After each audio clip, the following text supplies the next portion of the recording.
Ya,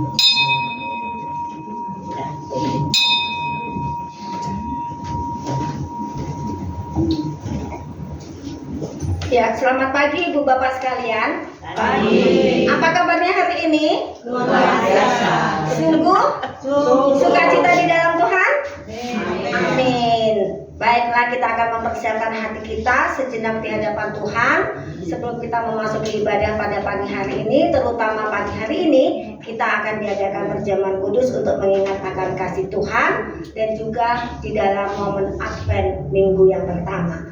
Mari kita mengambil waktu teduh sejenak di hadapan Tuhan.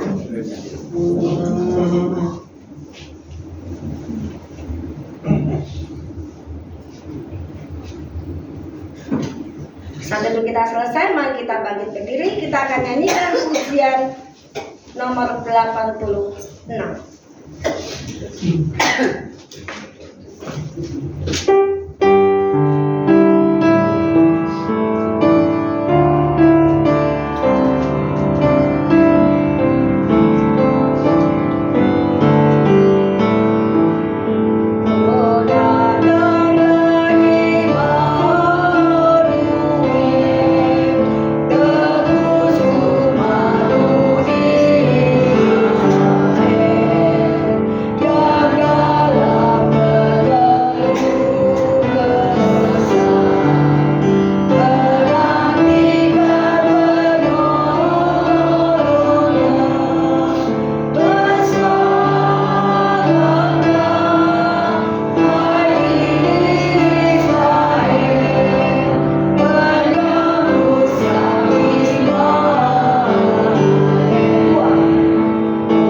Memelihara ciptaannya untuk selama-lamanya.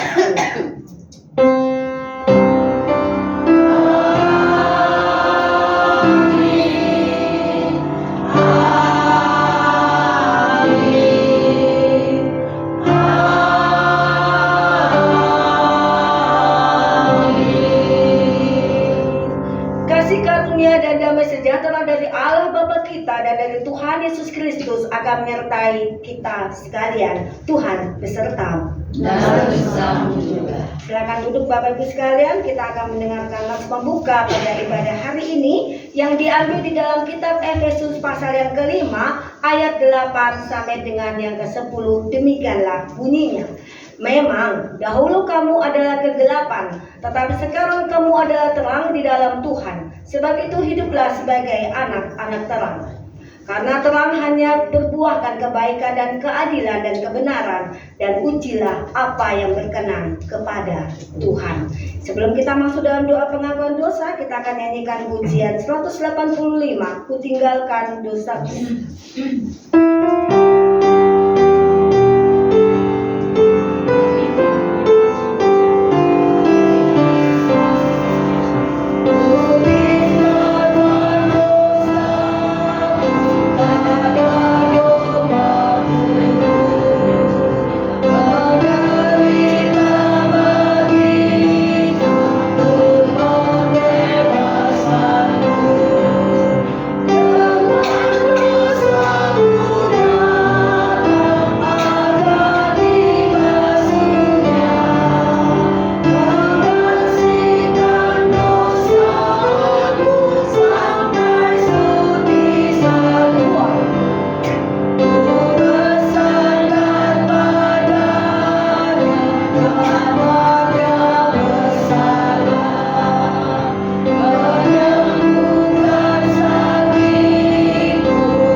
Kami sungguh bersyukur kepadamu ya Tuhan, pada pagi hari ini Engkau menghantar kami kembali ke dalam rumah Tuhan. Di dalam segala kelelahan kami, di dalam segala suka ataupun duka kami, Engkau telah izinkan kami ada bersama-sama dengan umat Tuhan di rumah Tuhan pada pagi ini. Kami bersyukur atas segala kemurahan yang Engkau izinkan terjadi dalam hidup kami. Dan kami bersyukur di pagi hari ini ya Tuhan, kami dapat beribadah kepada Tuhan, terutama kami akan mendengarkan firman Tuhan dan menerima perjamuan kudus, mengingat akan kasih Tuhan yang luar biasa di dalam hidup kami. Tetapi ya Tuhan, dalam perjalanan hidup kami, seringkali kami melanggar akan hukum-hukum yang Engkau tetapkan bagi hidup kami sebagai umat Tuhan. Seringkali kami melanggar dengan kami rencanakan ataupun tidak kami rencanakan, kami sengaja ataupun tidak kami sengaja, kami sadari ataupun tidak kami sadari.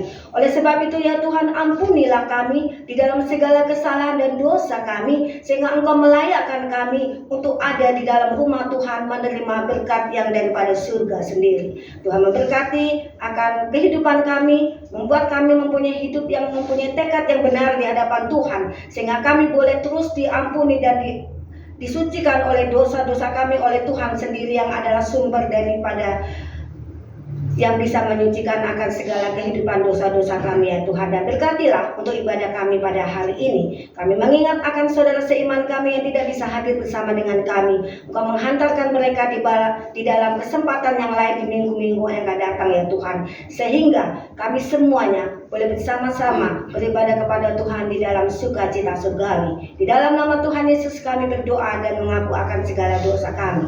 Amin. Mari Bapak Ibu sekalian, kita akan bangkit berdiri. Kita akan mendengarkan berita anugerah pada pagi hari ini, diambil di dalam 2 Korintus pasal 1 ayat 21 sampai dengan 22. Demikian bunyinya. Sebab dia yang telah meneguhkan kami bersama-sama dengan kamu di dalam Kristus adalah Allah yang telah mengurapi, memeteraikan tanda miliknya atas kita, dan yang memberikan Roh Kudus di dalam hati kita sebagai jaminan dari semua yang telah disediakan untuk kita. Demikian berita anugerah dari Tuhan. Jemaat memberikan salam damai kepada sebelah kiri dan kanan. Salam damai buat Bapak Ibu sekalian. Tuhan memberkati. Mari kita akan nyanyikan pujian Ku Percaya Pada Yesus.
pujian dari Baik Lili. Nah, tengok ya. 27 ya. Ciri.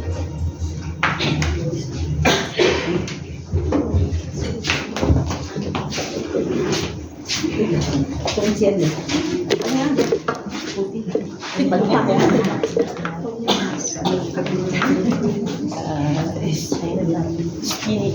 Ini ambak nih. Oh ini ada ini.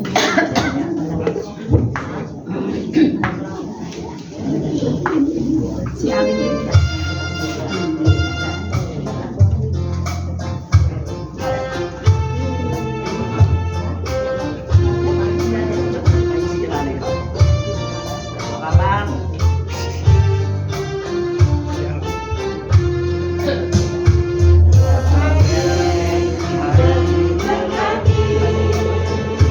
Tuhan Yesus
Ya, mari kita akan persiapkan hati kita untuk mendengar firman Tuhan. Kita akan masuk di dalam doa.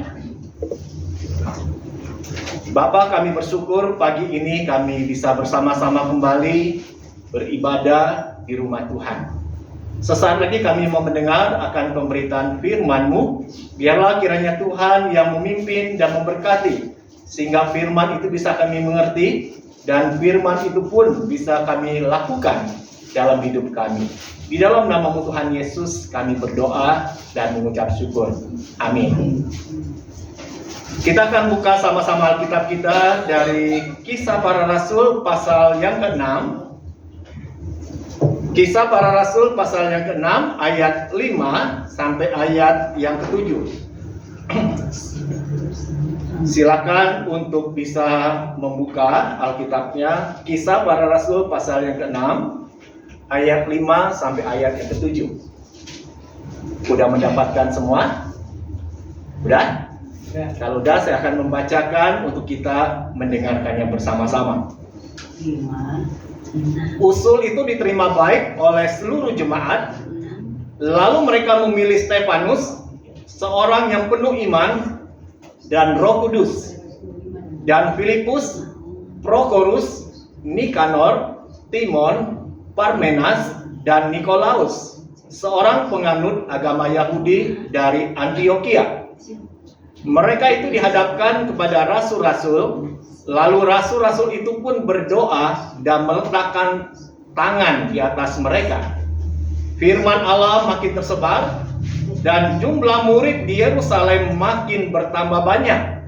Juga sejumlah besar imam menyerahkan diri dan percaya. Demikianlah firman Tuhan. Berbahagialah setiap orang yang mendengar dan memelihara dalam hidupnya. Maranatha.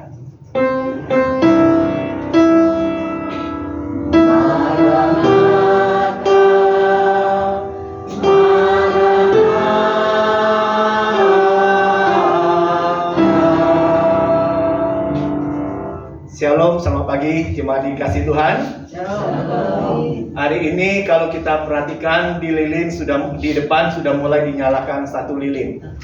Ya, ini artinya apa sebetulnya? Kita menyalakan satu lilin. Bukan karena mati lampu.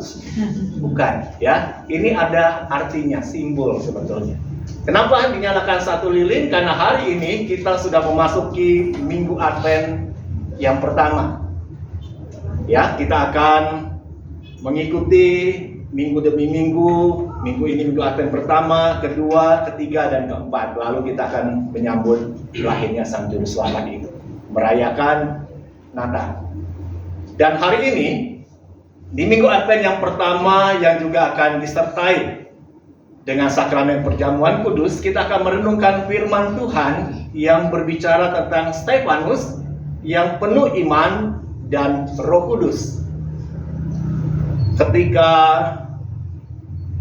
Presiden terpilih Prabowo mengumumkan anggota kabinetnya, yang disebut itu kabinet merah putih ya, kalau nggak salah ya, kabinet yang gemuk tuh jumlahnya. Jadi banyak orang yang komplain, yang protes. Kenapa? Karena tokoh-tokoh yang dipilih, yang duduk di dalam kabinet itu, tokoh-tokoh yang dianggap ada problem sebetulnya, ada masalah. Ya. Tetapi kenapa mereka bisa tetap menduduki jabatan-jabatan tertentu? Dan inilah yang seringkali terjadi. Kita lihat ada orang-orang yang bagi kita penilaian kita, orang ini kayaknya nggak pas dia duduk di sana, nggak cocok dan nggak pantas. Tetapi dia dipilih, didudukan di posisi seperti itu. Nah, dalam gereja Tuhan bisa nggak terjadi hal seperti itu? Bisa, ya. Dulu saya ingat dalam zaman dulu, ketika gereja akan memilih dan mengangkat seseorang untuk menjadi seorang pejabat gerejawi, baik itu dalam jabatan sebagai seorang majelis, baik diaken atau penatua, atau dia jabatan sebagai pengurus di komisi, itu tidak asal comot orang, ya. Nggak ada asal, ayo ikut melayani yuk. Duduk sebagai majelis, sebagai diaken, penatua, enggak seperti itu modelnya. Tetapi melalui sebuah seleksi yang ketat. Berdasarkan apa seleksi itu? berdasarkan kedewasaan rohaninya. Bagaimana kedewasaan rohani dari orang-orang ini? Kalau dinilai orang ini adalah dewasa, rohani sudah dewasa, dia baru diajak, dipilih untuk menduduki jabatan sebagai pejabat gereja. Ada juga yang dipilih karena apa? Berdasarkan kehidupan, reputasi diri yang baik di tengah-tengah masyarakat. Reputasinya baik, bukan seorang narapidana, bukan seorang yang terkenal pokoknya troublemaker dalam hidup bermasyarakat, bukan. Tapi dia memiliki reputasi yang baik, yang bisa menjadi berkat dan membawa kerukunan dalam hidup bermasyarakat. Ada juga yang pertimbangannya karena apa? Kehidupan keluarganya juga bisa jadi contoh dan teladan. Keluarganya utuh, tidak tercerai-berai, sama-sama orang yang beriman. Dan inilah orang-orang yang akan diangkat menjadi pejabat-pejabat gerejawi itu.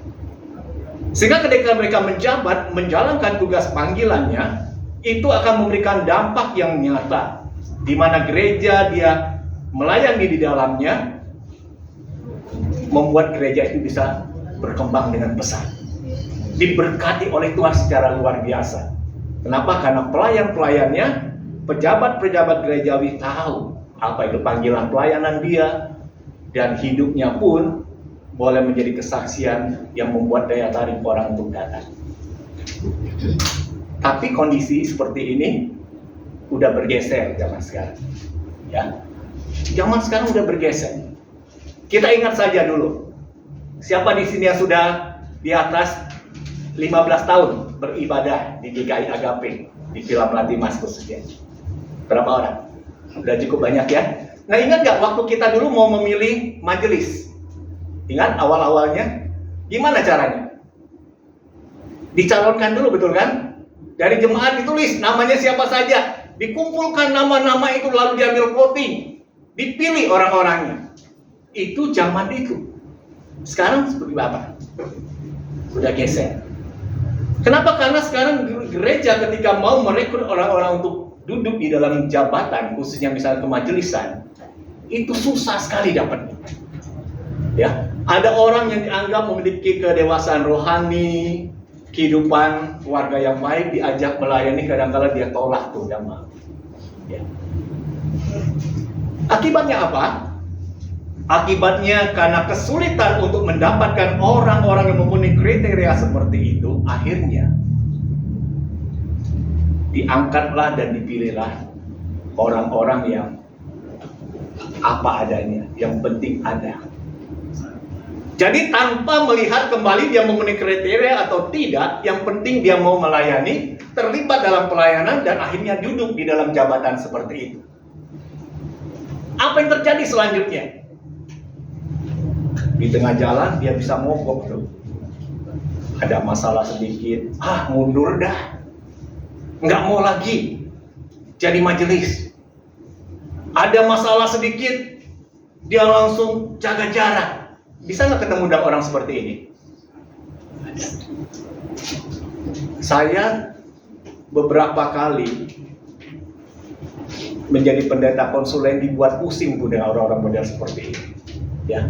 Terus saya tanya lagi, pada waktu memilih dan mengangkat untuk orang ini duduk sebagai majelis, ya kan? Diperhatikan nggak kriterianya? Apakah sudah dilihat bahwa dia adalah orang yang dewasa secara rohani? Jawabannya apa? Wah, nggak sampai kepikiran kayak gitu dah. Ya, nggak kepikiran. Kenapa? Karena kami nggak ada orang, terbatas. Jadi kalau dianggap dia rajin ibadah, tiap minggu dia datang, jarang bolos, ya udahlah ini yang pantas deh. Lalu dia dipilih. Akibatnya apa yang terjadi? Keluar masuk tuh.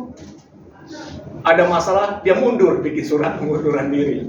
Dipujuk-pujuk, masuk lagi dia. Terus akhirnya mundur lagi. Kalau dia terjadi seperti itu, kira-kira apa yang akan terjadi dalam hidup gereja itu? Bisa nggak bertumbuh gerejanya? Nggak akan bisa. Nambah masalah baru ya? Ya, nambah masalah baru. Bukan memberikan solusi, tetapi justru menambah persoalan-persoalan baru.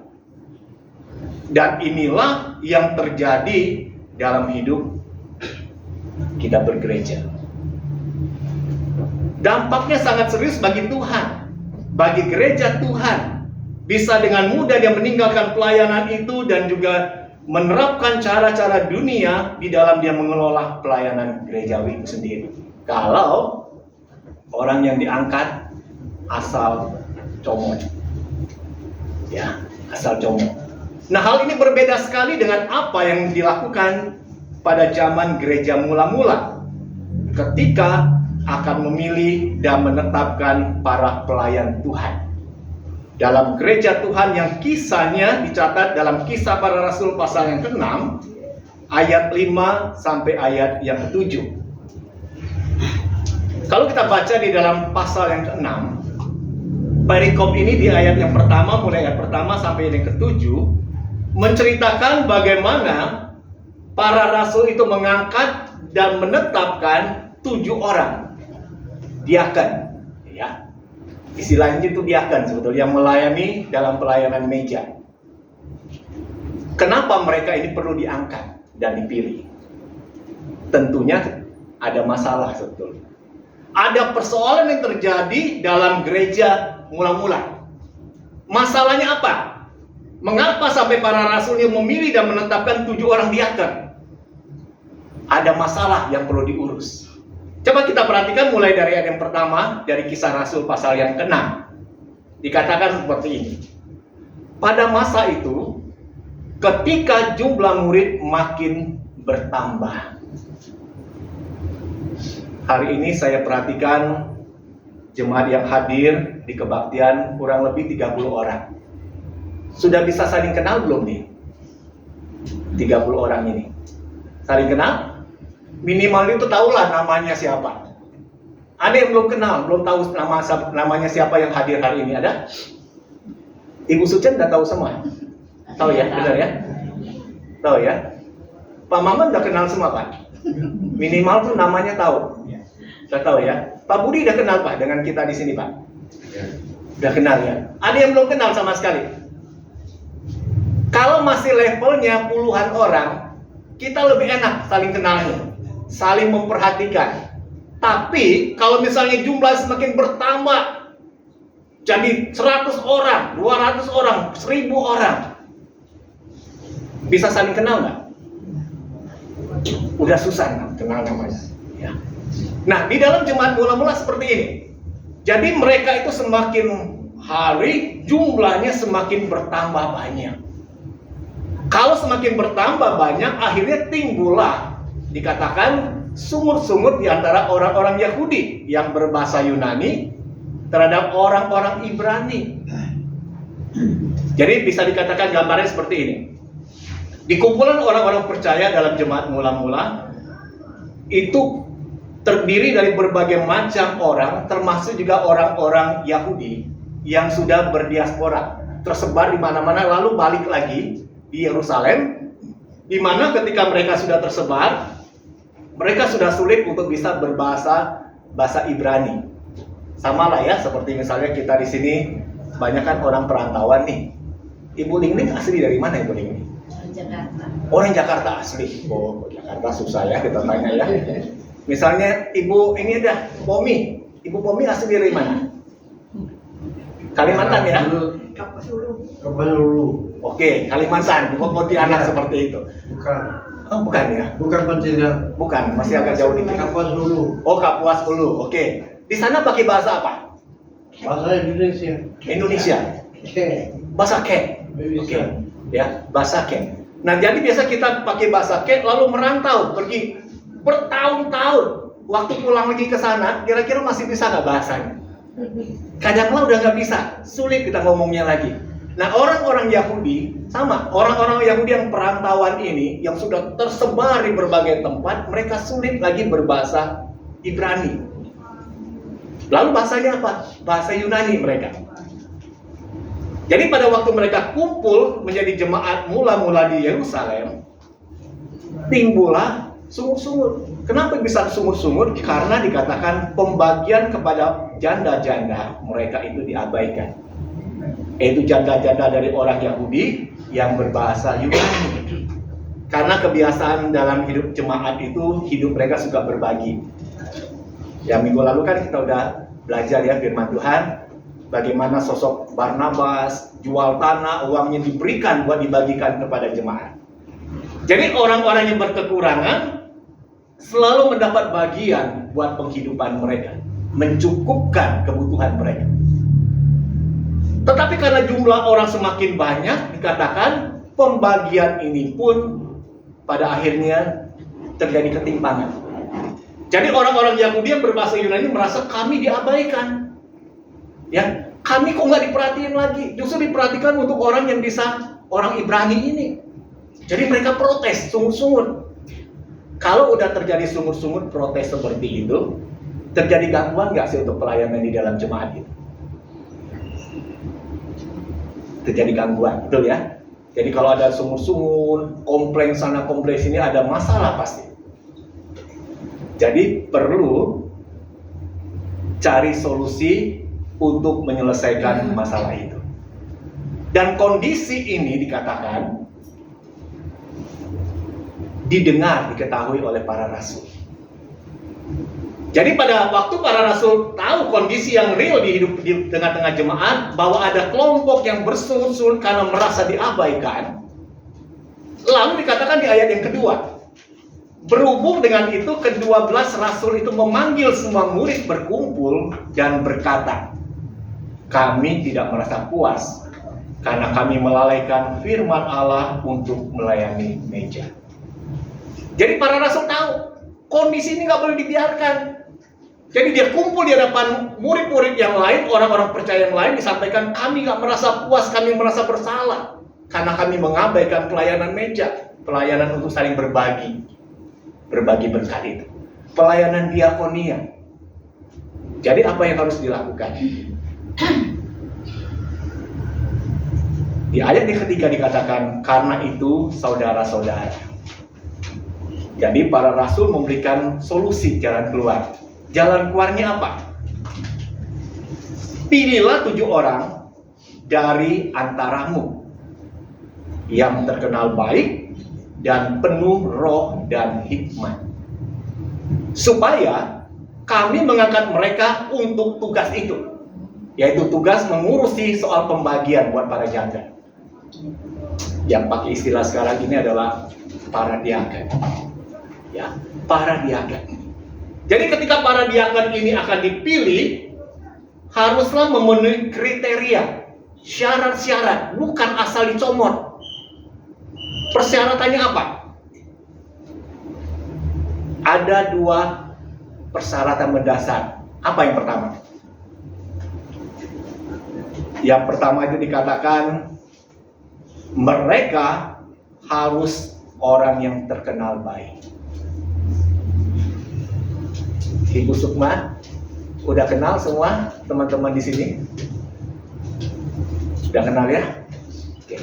Dari sekian orang yang hadir hari ini, menurut Ibu Sukma, mana orang yang terbaik? Yang terkenal baiknya?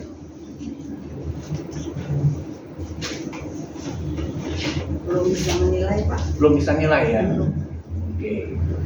Ibu siapa ya? Ibu Aili dah. Ibu Aili, dari sekian yang hadir hari ini, mana yang menurut Ibu Aili terkenal baik? Yang paling baik? Semua baik. Semua baik. Semua seiman. Oke. Kalau semua baik, yang terbaik yang mana? Betul, karena kalau semua baik pasti ada yang terbaik. Oh, masa semuanya baik? Yang terbaiknya siapa kira-kira? Gak bisa nih. Oh, oh, Ibu Lindi. Karena Ibu Aili lihat Ibu Lindi hari ini bawa sop ulung atau bihun goreng ya, suka membagi, misalnya siapkan makanan. Kita nilai seseorang kan seperti itu ya. Ada yang kita nilai dia orang yang terbaik bagi saya karena waktu saya datang ke gereja dia dengan senyuman yang begitu manis menyambut saya. Wah, bahkan dia peluk saya tuh karena rindunya. Kita berbagai macam penilaian bisa kita berikan kepada seseorang yang kita anggap terbaik. Dan menilai orang itu dilihat dari proses waktu kan. Orang yang baik dapat nggak dia istilah itu mengelabui dengan kebaikannya? Bisa nggak orang itu baik berpura-pura? Bisa. Kapan bisa ketahuan bahwa orang itu betul baiknya karena dia tulus atau karena berpura-pura? Proses waktu. Ingat loh, proses waktu itu akan menguji dia apakah betul kebaikannya itu adalah kebaikan yang tulus atau kebaikan yang pura-pura. Kalau kebaikan yang tulus, dia akan tidak lekang oleh waktu. Karena memang itu sudah style hidupnya, gaya hidup dia untuk melakukan hal yang baik. Jadi nggak bisa dikelabui. Jadi para rasul memerintahkan kepada jemaat yang ada, kalian silakan pilih orang-orang yang menurut kalian itu adalah orang yang terkenal baik. Dari interaksi mereka satu dengan yang lain dalam jangka waktu tertentu, mereka bisa tentukan orang-orang ini. Terus kriteria yang kedua, apa disebutkan di sini? Orang yang penuh roh, yaitu Roh Kudus dan hikmat. Orang yang penuh dengan Roh Kudus dan hikmat, artinya apa? Dia hidup berpadanan dengan panggilan dia. Sebagai seorang yang percaya Yesus, dia menyatakan itu. Kenapa? Karena firman Tuhan jelas katakan seperti ini, seperti yang tadi sudah disampaikan di dalam berita anugerah. Coba kita lihat sama-sama ya. Tadi berita anugerah di dalam 2 Korintus pasal 1 ada disebutkan tentang orang yang percaya kepada Yesus. Dia seperti apa sebetulnya? 2 Korintus 1 ayat 21 dan 22 di dalam berita anugerah tadi.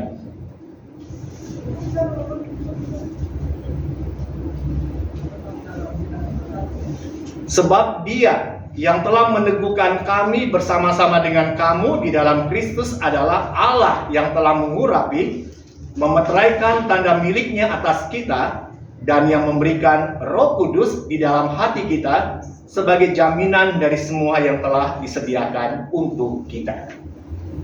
Jadi setiap orang itu telah diberikan Roh Kudus, orang yang percaya itu. Sebagai apa Roh Kudus diberikan? Meterai. Sebagai meterai. Meterai tahu semua nggak ya? Meterai itu apa? Tahu ya? Perangko. Oh bukan perangko, beda lagi perangko. Meterai itu adalah sebuah apa ya bisa dikatakan itu tanda sah. Misalnya waktu Ibu Ling-Ling nih mau beli rumah, biasanya kan dibuatin surat jual beli rumah ya, atau sertifikat rumahnya. Terus setelah surat dibuat sebagai sah bahwa surat itu sah, asli dan lainnya berkekuatan hukum, gimana? Ditempel meterai. Ya, ditempel meterai. Meterai itu berarti bukti ini kepemilikannya. Jual beli. Iya, jual beli. Mau mobil, rumah. Gak tahu kalau menikah. Maka tadi saya tanya, kalau dulu sih kalau kita menikah, ini sah milik kita, pasangan suami istri. Dulu kan suratnya kalau nggak salah ada meterainya ya. Sekarang sih memang nggak ada. Dulu surat-surat, coba aja perhatikan surat-surat orang tua kita. Itu biasa pakai kertas bermeterai itu. Meterainya mungkin 25 perak dulu atau 25 sen gitu ya. Itu harga ada meterainya di sana. Itu tanda bukti kepemilikan. Dan firman Tuhan katakan orang yang percaya kepada Yesus sudah dimeteraikan bahwa dia adalah milik Allah karena Roh Kudus ada berdiam dalam hatinya. Itu setiap orang yang percaya Yesus. Kemudian yang kedua dikatakan orang yang percaya kepada Yesus Kristus, dia sekarang itu sudah berpindah, dulu dalam kegelapan, sekarang di dalam terang. Coba kita perhatikan ayatnya tadi yang tadi juga sudah dibacakan di dalam nats pendahuluan, Efesus pasal 5. Efesus pasal 5 ayat 8 sampai yang ke-10. Ini menarik di dalam ayat ini dikatakan apa?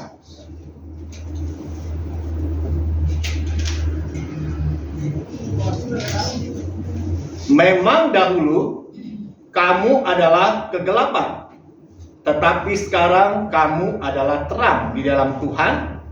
Sebab itu hiduplah sebagai anak-anak terang. Karena terang hanya berbuahkan kebaikan dan keadilan dan kebenaran. dan ujilah apa yang berkenan kepada Tuhan. Dulu kamu kegelapan. Kalau orang hidup dalam kegelapan, cara hidupnya seperti apa sih? Orang dalam kegelapan, cara hidupnya gimana? Hidup yang berdosa. Cenderung berfokus untuk hidup dalam dosa. Orang dalam kegelapan.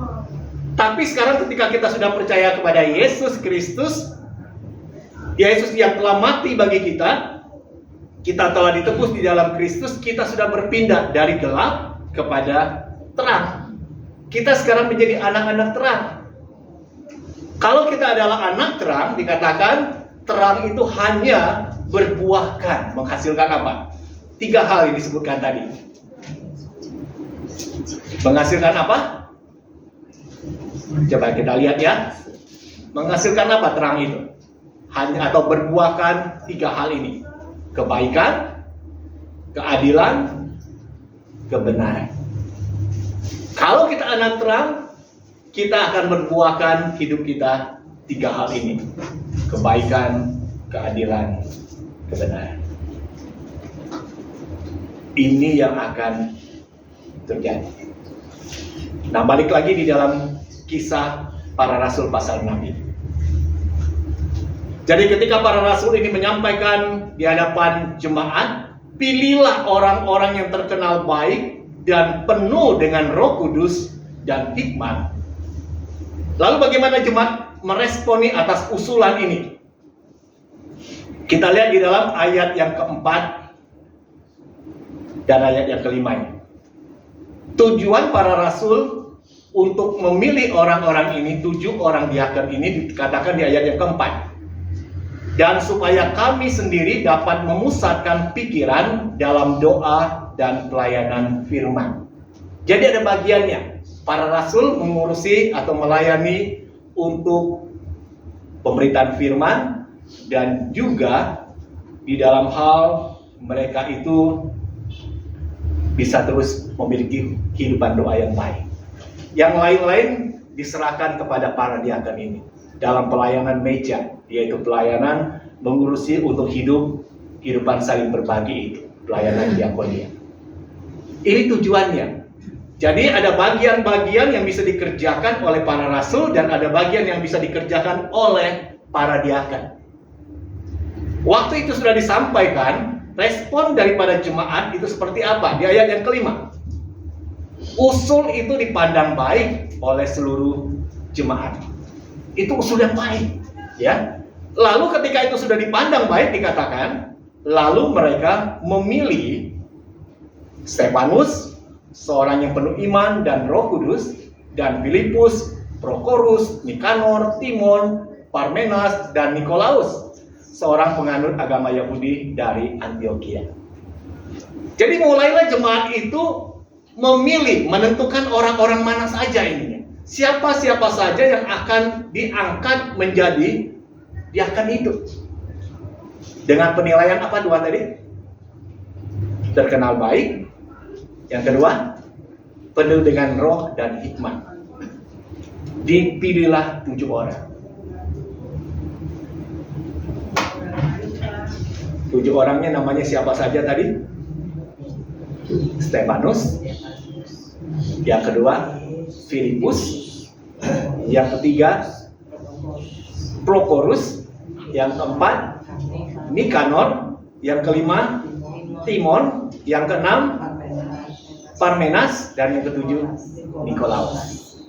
Nah, sekarang coba kita perhatikan, dari 7 nama itu ada 1 nama yang beda, yang diberikan penjelasan kalimat tambahan di sana. Ketika namanya disebut, ada tambahan lagi tentang pribadi orang ini. Siapa dia? Stefanus. Ya, Stefanus. Apa yang istimewa dari pribadi Stefanus ini? Kita perhatikan apa istimewa dari pribadi Stefanus. Dikatakan di ayat yang kelima. Stefanus seorang yang penuh iman dan Roh Kudus. Wah, hebat ya. pribadi yang penuh iman dan Roh Kudus ini. Apa pentingnya sih seorang pelayan ini? Hidupnya hidup yang penuh iman dan hidup yang dipenuhi Roh Kudus. Karena ini pelayanan rohani di rumah Tuhan. Ya, pelayanan rohani. Kalau seorang pelayan itu tidak memiliki kehidupan seperti ini, jangan berharap pelayanannya akan membawa dampak. Ya. Jangan berharap akan membawa dampak. Tapi kita boleh belajar melihat dalam diri Stefanus, seorang yang penuh iman, penuh percaya. Siapa di sini dari jemaat yang hari ini hadir, pribadi-pribadi yang penuh dengan iman?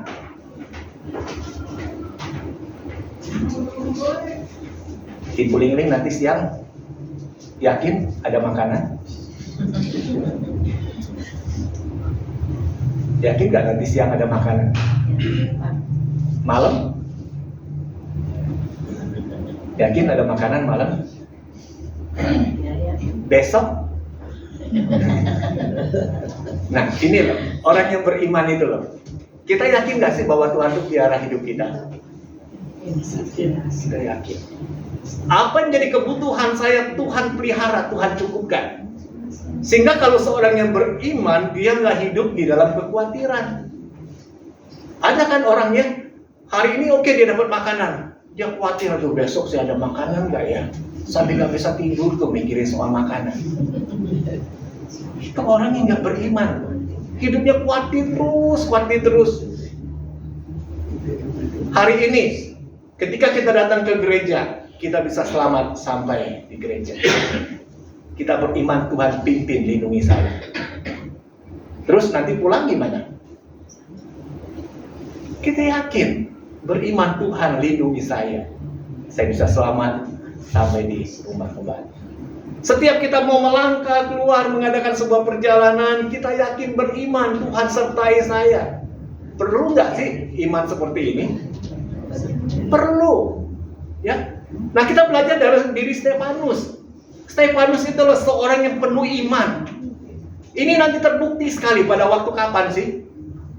Kalau kita baca kisah dari para rasul, ini kisah para rasul pasal yang ke-6 terus nanti sampai pasal yang ke-7, apa yang terjadi dengan Stefanus sebetulnya? Dia harus mengalami penganiayaan, betul kan? Tuduhan terhadap Stefanus. Apakah dia tetap jadi seorang yang beriman penuh kepada Kristus itu? Sampai-sampai karena kesaksian dia, ujung-ujungnya dia dilempari dengan batu. Dirajam dengan batu, bukan setengah mati, tapi sampai mati.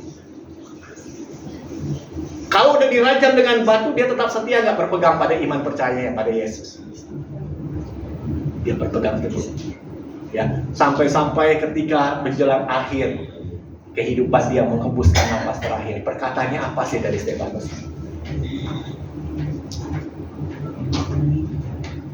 Kita lihat sama-sama ya. Ini menarik sekali. Coba kita lihat di pasal 7 ayat yang ke-59 sampai ayat 60. Coba kita lihat. Seorang yang beriman itu hidup penuh dengan iman. Kita lihat ya. Ketika dia sudah dilempari dengan batu menjelang hari kematiannya, menjelang saat kematiannya, dia katakan apa? Sedang mereka melemparinya, Stefanus berdoa katanya, "Ya Tuhan Yesus, terimalah rohku." Sambil berlutut ia berseru dengan suara nyaring, "Tuhan, janganlah tanggungkan dosa ini kepada mereka." Dengan perkataan itu meninggallah ia. Luar biasa orang yang beriman itu. Dia nggak mengutuki, dia nggak marah dengan Tuhan, tapi dia tetap berpegang teguh pada iman percaya sampai napas terakhir. Ini terbukti. Kalau kita menyatakan diri saya orang beriman, bisa nggak kita sampai titik akhir hidup kita tetap berpegang teguh pada iman kita? Atau kalau udah sakit-sakitan, banyak masalah, aduh, tengah jalan udah mogok sama Tuhan nih. Komplain, Tuhan aku nggak akan beriman lagi, nggak percaya lagi sama Kristus.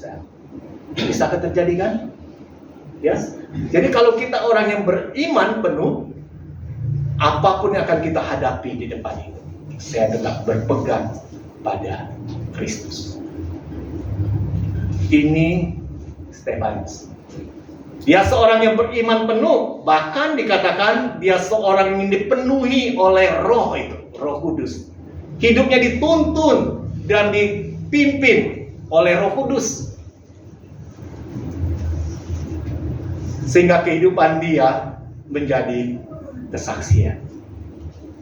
Dan orang-orang model seperti inilah yang dipilih, diangkat, dan ditetapkan menjadi 7 orang diangkat. Yang pertama dipilih. Terus membawa dampak apa sih? Ketika orang-orang yang memenuhi kriteria seperti ini dalam kehidupan berjemaat, ada nggak dampaknya? Ada.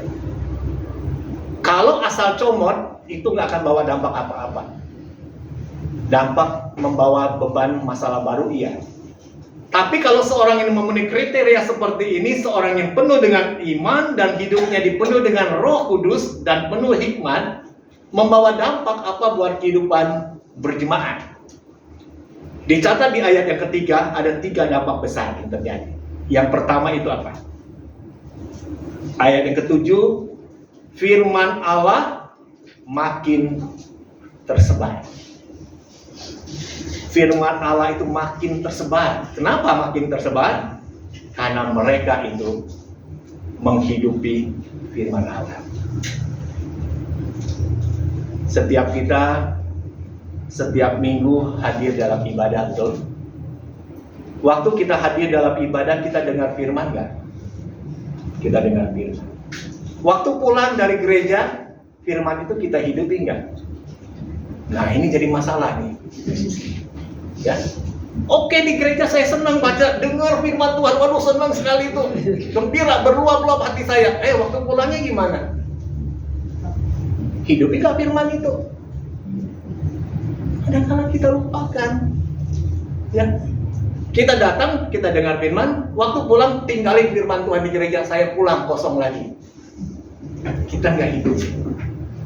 Kalau seperti itu, bagaimana kita bisa membuat firman itu tersebar? Orang akan melihat kehidupan setiap kita itu hidup yang boleh menyaksikan akan firman itu sendiri. Di dalam Alkitab kan kita kenal ada 4 kitab Injil, ya, betul kan? Apa aja Injilnya? Injil Matius, Injil Markus, Injil Lukas, Injil Yohanes, ya. Sebetulnya ada Injil yang kelima, yaitu hidup kita.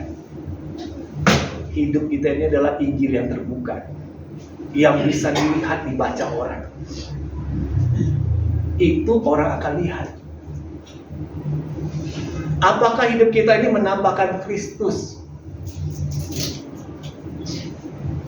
Dan jemaat ini, mereka menggebu-gebu untuk memberitakan Injil. Bahkan ke-7 orang diangkat ini menggebu-gebu memberitakan Injil. Stefanus sampai saat matinya pun dia memberitakan Injil itu. Filipus juga berapi-api memberitakan Injil karena mereka penuh dengan Roh Kudus, penuh dengan iman. Ini hal yang pertama. Yang kedua, apa dampaknya? Kita lihat di ayat yang ke-7 dikatakan, dan jumlah murid di Yerusalem makin bertambah banyak. Makin bertambah banyak. Wah, hebat ya, makin bertambah banyak. Para murid, artinya apa sih para murid? Orang-orang yang rindu untuk belajar, untuk diajar oleh firman Tuhan itu. Itu para murid. Mereka diajar bertumbuh dalam pengenalan akan firman Tuhan. Ada sebuah dorongan kuat untuk terus belajar. Kenapa? Karena kita dalam proses hidup kita ini, kita nggak akan jadi seorang yang langsung sempurna. Tapi kita terus dibaharui, diperlengkapi untuk semakin hari menuju kepada kesempurnaan. jumlah murid di Yerusalem makin bertambah. Dan yang ketiga dampaknya, di ayat yang ke-7 ini, sejumlah besar imam menyerahkan diri dan percaya. Seorang imam untuk percaya itu bukan perkara yang mudah, sulit. Tapi kalau mereka bisa percaya, itu ada pengaruh besar dari orang-orang yang menjadi pelayan-pelayan di dalam rumah Tuhan itu. Nah, jadi hari ini marilah kita bersama-sama di Minggu Advent yang pertama ini kita belajar dalam diri sosok pribadi seorang murid Tuhan yang bernama Stefanus. Seorang yang penuh iman dan penuh dengan Roh Kudus. Hidupnya berdampak. Ketika dia melayani di tengah-tengah jemaat, boleh membawa dampak yang besar bagi pertumbuhan jemaat ini. Sehingga kemarin satu pernyataan yang saya katakan, sebuah gereja untuk bisa bertumbuh dan berkembang, pengaruh yang paling besar itu adalah bagaimana setiap jemaatnya itu menghidupi akan firman Tuhan itu sendiri. Itu akan jauh berbicara banyak. Jadi saya berharap setiap kita sebagai jemaat di GKI Agape Pos Wilam nanti, Mas, kita mau menunjukkan kehidupan sebagai murid Kristus yang penuh iman dan penuh Roh Kudus. Waktu pulang dari gereja, kita sudah dengar firman Tuhan, kita menghidupi firman itu. Dan itu akan memberikan dampak yang besar. Kita sekarang sudah dimeteraikan menjadi murid Kristus, dan kita sekarang ini bukan lagi anak-anak gelap, tapi anak-anak terang. Sesaat lagi kita akan menerima sakramen perjamuan kudus. Kita diingatkan diri kita masing-masing telah ditebus di dalam penebusan Kristus itu. Kita akan persiapkan hati kita untuk menerima sakramen perjamuan ini.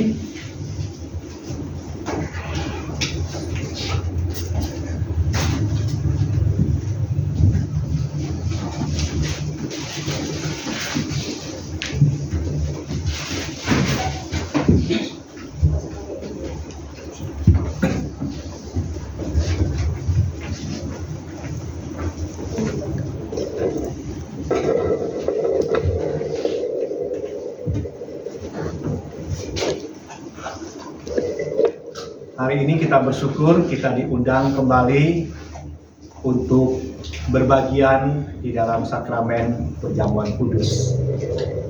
Jadi perjamuan kudus yang kita adakan adalah momen untuk kita mengingat kembali akan pengorbanan Tuhan Yesus yang telah mati tersalib bagi kita. Roti yang melambangkan tubuh Kristus yang sudah dipecahkan, dan cawan yang berisi air anggur yang melambangkan darah Kristus yang sudah dicurahkan.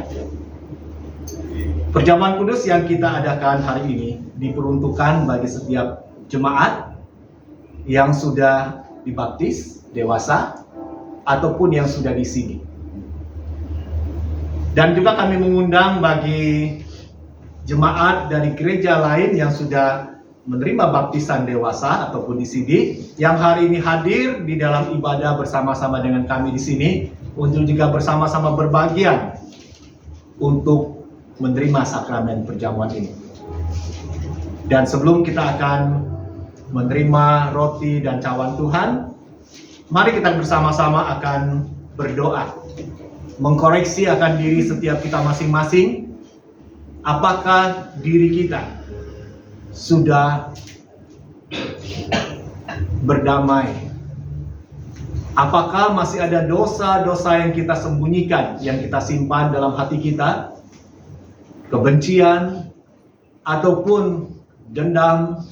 Mari saatnya untuk kita secara pribadi, kita mau mengakui dosa kita dan kita mau melepaskan pengampunan itu, sehingga perjamuan ini boleh mendatangkan berkat bagi kita. Sebaliknya, kalau kita masih menyimpan dosa, kebencian itu yang belum kita akui, yang belum kita bereskan, perjamuan ini justru bukan membawa kebaikan, tetapi justru bisa menjadi hal yang bisa mencelakakan bagi kita. Mari kita akan berdoa secara pribadi. Kita mengaku untuk setiap dosa dan kesalahan kita dan mohon pengampunan dari Tuhan.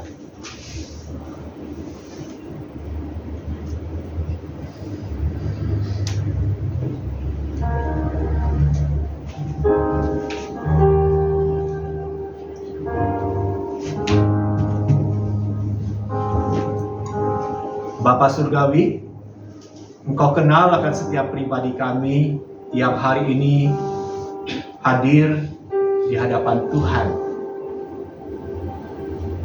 Sebelum kami akan menerima sakramen perjamuan ini, kami mau mengakui untuk setiap dosa dan kesalahan kami. Dendam yang kami simpan dalam hati kami, kebencian yang kami pelihara sejauh ini. Tuhan, kami mau berdamai. Kami mau melepaskan pengampunan itu. Kuduskanlah kami ya Tuhan dari dosa dan kesalahan kami, sehingga perjamuan yang akan kami terima saat ini boleh menjadi berkat bagi hidup setiap kami, sehingga kami semakin bertumbuh dalam iman percaya kami kepada Tuhan Yesus. Terima kasih Bapa. Sekarang kami siap untuk menerima perjamuan ini. Di dalam nama Tuhan Yesus kami berdoa dan mengucap syukur. Amin. Saya akan membacakan satu bagian firman Tuhan yang menjadi landasan kita untuk kita menerima sakramen perjamuan pada hari ini. Saya akan membacakan dari Injil Lukas pasal yang ke-22 ayat 14 sampai ayat yang ke-20. Ketika tiba saatnya, Yesus duduk makan bersama-sama dengan rasul-rasulnya. Katanya kepada mereka, "Aku sangat rindu makan Paskah ini bersama-sama dengan kamu sebelum aku menderita. Sebab aku berkata kepadamu, aku tidak akan memakannya lagi sampai ia beroleh kegenapannya dalam kerajaan Allah." Kemudian dia mengambil sebuah cawan, mengucap syukur, lalu membawa berkata, "Ambillah ini dan bagikanlah di antara kamu. Sebab aku berkata kepadamu, mulai dari sekarang ini, aku tidak akan minum lagi hasil pokok anggur sampai kerajaan Allah telah datang." Lalu ia mengambil roti, mengucap syukur, memecah-mecahkannya dan memberikannya kepada mereka, katanya, "Inilah tubuhku yang diserahkan bagi kamu. Perbuatlah ini menjadi peringatan akan aku." Demikian juga dibuatnya dengan cawan sesudah makan. Ia berkata, "Cawan ini adalah perjanjian baru oleh darahku yang ditumpahkan bagi kamu." Jadi apa yang kita lakukan hari ini adalah untuk kita melakukan apa yang Yesus perintahkan.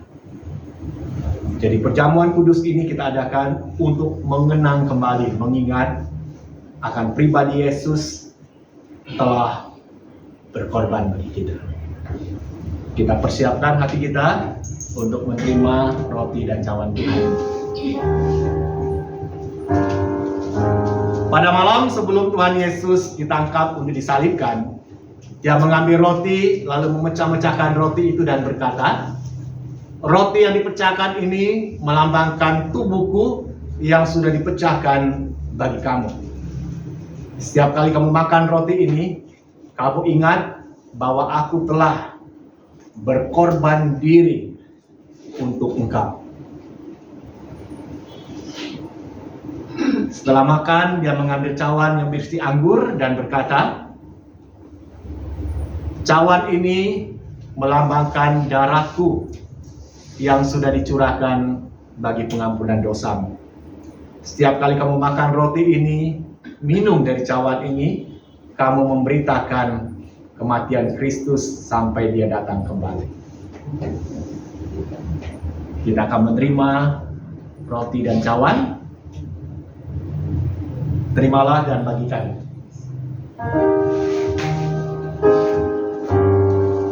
Kita iringi dengan pujian salibnya, salibnya selama mulia.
Jemaat yang sudah menerima roti dan cawan Tuhan, mari kita bangkit berdiri bersama-sama.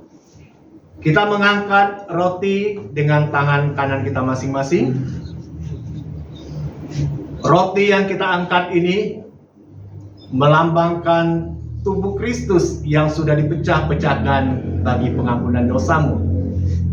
Mari kita memakannya dengan ucapan syukur dalam nama Tuhan Yesus.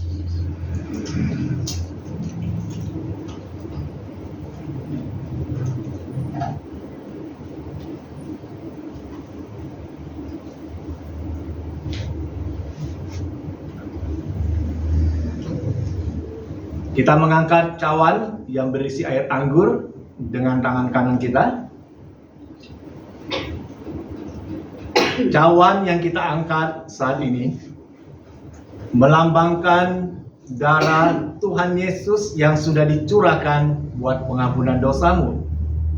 Setiap kali kamu makan roti, minum cawan Tuhan, kamu memberitakan akan Kristus sampai Dia datang kembali. Mari kita meminumnya dengan ucapan syukur dalam nama Tuhan Yesus.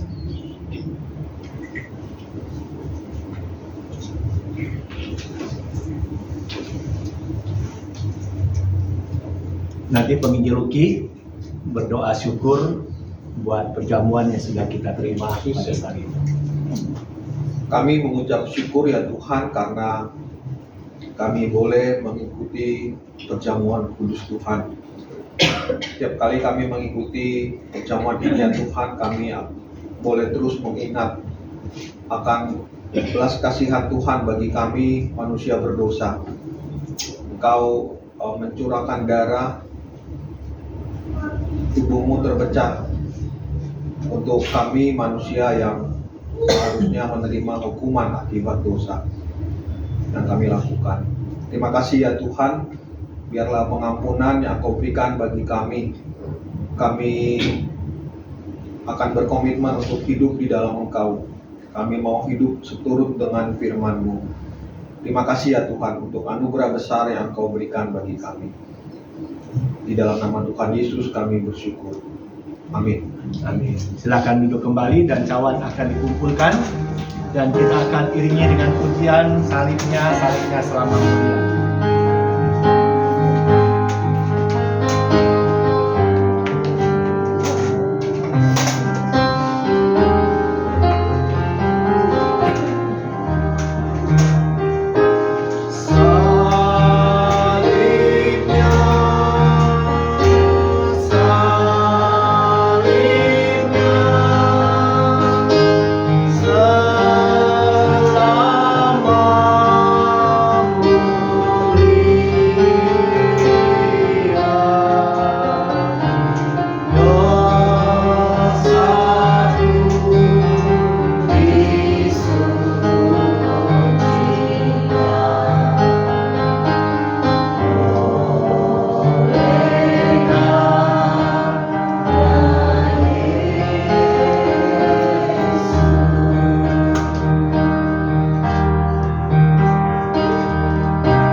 Kita akan masuk dalam doa syafaat kita.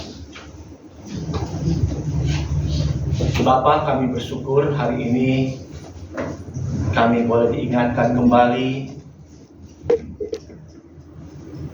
melalui firman-Mu yang sudah diberitakan. Kami belajar dalam diri seorang tokoh yang bernama Stefanus, seorang yang penuh iman dan Roh Kudus,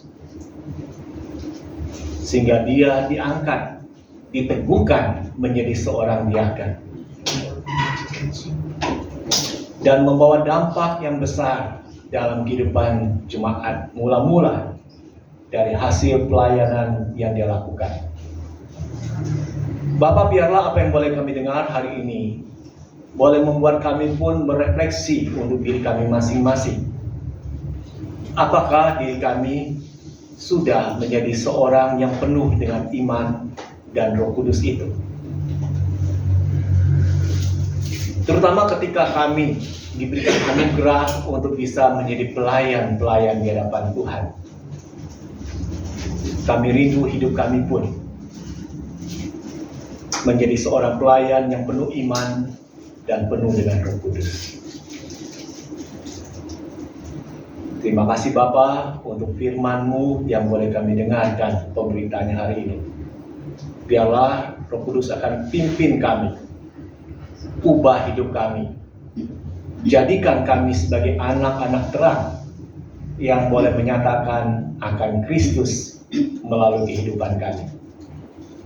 Engkau tahu akan setiap apa yang menjadi pergumulan kami hari ini yang hadir di rumah Tuhan. Jikalau kami sedang bergumul dengan kelemahan tubuh, sakit, penyakit yang sedang kami alami, biarlah Engkau Allah yang penuh dengan belas kasihan dan penuh dengan mujizat dan kuasa menjamah tubuh kami, sehingga pemulihan dan kesembuhan itu boleh kami alami. Engkau juga kenal akan setiap kami sedang bergumul dalam hidup kami berkeluarga, atau kami yang bergumul dengan kehidupan ekonomi, usaha pekerjaan kami yang sedang sulit. Engkau Allah yang mendengar akan jerit tangis kami. Biarlah Engkau juga yang akan memberikan pemulihan, memberikan kami jalan keluar, sehingga kami boleh mendapatkan kelegaan. Berkati juga ya Tuhan buat kehidupan kami bergereja di tempat ini. Biarlah setiap kami yang telah mendapat anugerah untuk menjadi pelayan-pelayan di hadapan Tuhan, kami pun juga mau menjadi seorang pelayan yang penuh iman dan penuh dengan Roh Kudus. Sehingga apa yang kami lakukan boleh berdampak buat kemajuan gereja Tuhan. Bapa, kami juga serahkan untuk persiapan kami di dalam kami akan merayakan ulang tahun gereja dan juga merayakan Natal di bulan Desember ini. Tuhan pimpin untuk panitia yang akan mempersiapkan dan melaksanakan. Engkau juga yang akan memberkati untuk setiap kami yang akan mengisi dalam acara-acara di momen ulang tahun dan juga Natal. Kami juga berdoa Bapa buat gereja induk kami GKI Agape Kelapa Gading, untuk segala rencana-rencana ke depan yang akan kami jalankan menyambut Natal hingga Tahun Baru. Kau pimpin untuk segala persiapan dan juga untuk ibadah perayaan Natal yang akan kami lakukan. Juga kami berdoa untuk pada saat ini untuk persiapan beberapa yang akan menerima baptisan kudus. Kau kiranya juga yang akan teguhkan akan iman percayanya, sehingga ketika baptisan itu mereka terima, mereka boleh mengalami sebuah pembaharuan dalam hidup mereka. Keselamatan sudah mereka miliki, dan hidup mereka hidupi dalam terang firman-Mu. Berkati juga untuk bangsa dan negara kami Indonesia, dengan segala dinamika yang terjadi di dalamnya. Biarlah kiranya Tuhan yang menolong, memperlengkapi pemerintahan yang ada untuk menjalankan tugas panggilannya dengan baik. Terima kasih Bapak, ini doa syafaat kami yang pada saat ini kami telah sampaikan di hadapan-Mu. dan kami akan menyempurnakan syafaat ini dengan doa yang Tuhan Yesus ajarkan bagi kami. Bapa kami yang ada di surga, dikuduskanlah namamu, datanglah kerajaanmu, jadilah kehendak-Mu di bumi seperti di surga. Berikanlah kami pada hari ini makanan kami yang secukupnya, dan ampunilah kami akan kesalahan kami, seperti kami juga mengampuni orang yang bersalah pada kami. Dan janganlah membawa kami ke dalam pencobaan, tetapi lepaskanlah kami daripada yang jahat, karena Engkaulah yang mempunyai kerajaan dan kuasa dan kemuliaan sampai selama-lamanya. Amin.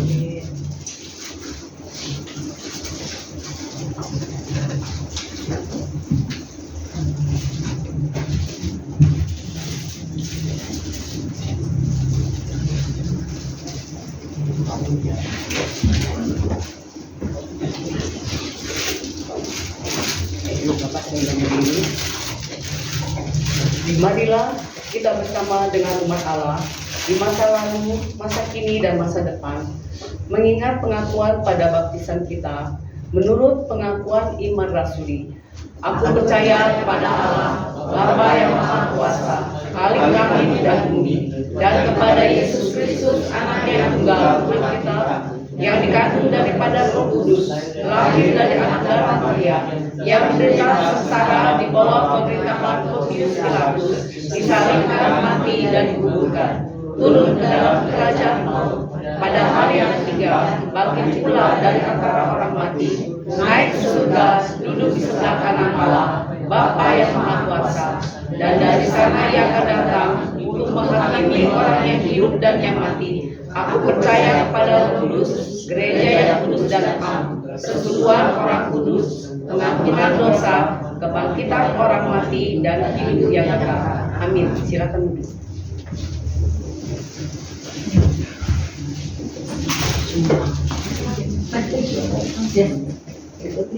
Mari Bapak Ibu sekalian, kita akan mempersiapkan hati kita untuk memberikan persembahan bagi pekerjaan Tuhan gereja kita, yang diawali di dalam kitab 1 Tawarikh pasal 29 ayat yang ke-17. Demikianlah bunyinya.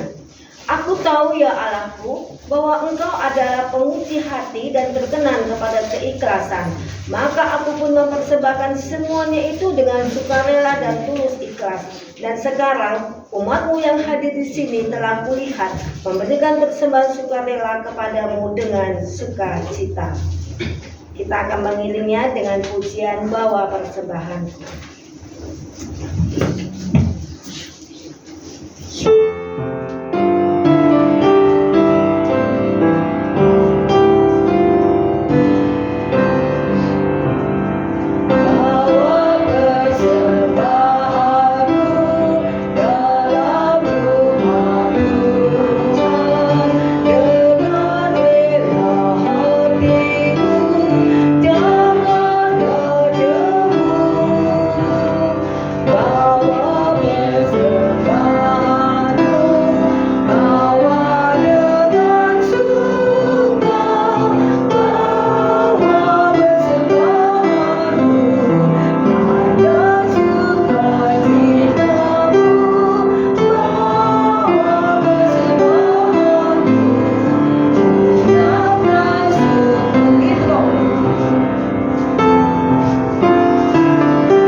Kami bersyukur kepadamu ya Tuhan, ketika kami diajarkan oleh Tuhan untuk belajar memberikan persembahan kami di dalam pekerjaan Tuhan yang ada di gereja ini.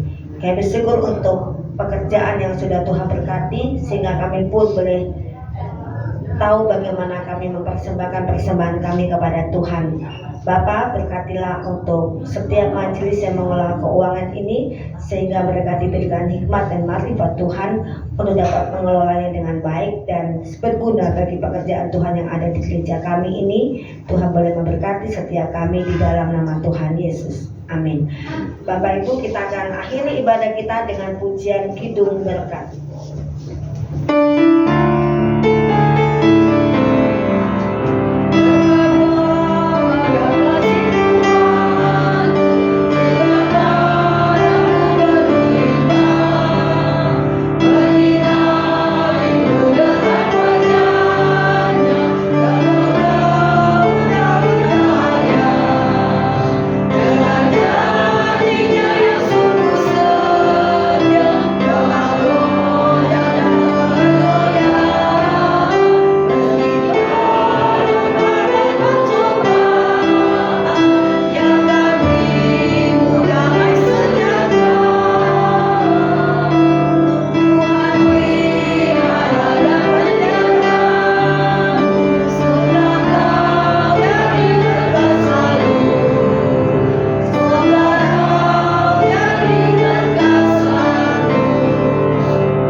Jemaat yang dikasihi oleh Tuhan Yesus Kristus, arahkanlah hatimu pada Tuhan. Kami menghati kami kepada Tuhan. Jadilah saksi Kristus, Syukur pada Allah. terpujilah Tuhan, Kini dan selamanya. dan terimalah berkat Tuhan. Tuhan memberkati engkau dan melindungi engkau. Tuhan menyinari engkau dengan wajah-Nya dan memberi engkau kasih karunia. Tuhan menghadapkan wajah-Nya kepadamu dan memberi engkau damai sejahtera. Amin.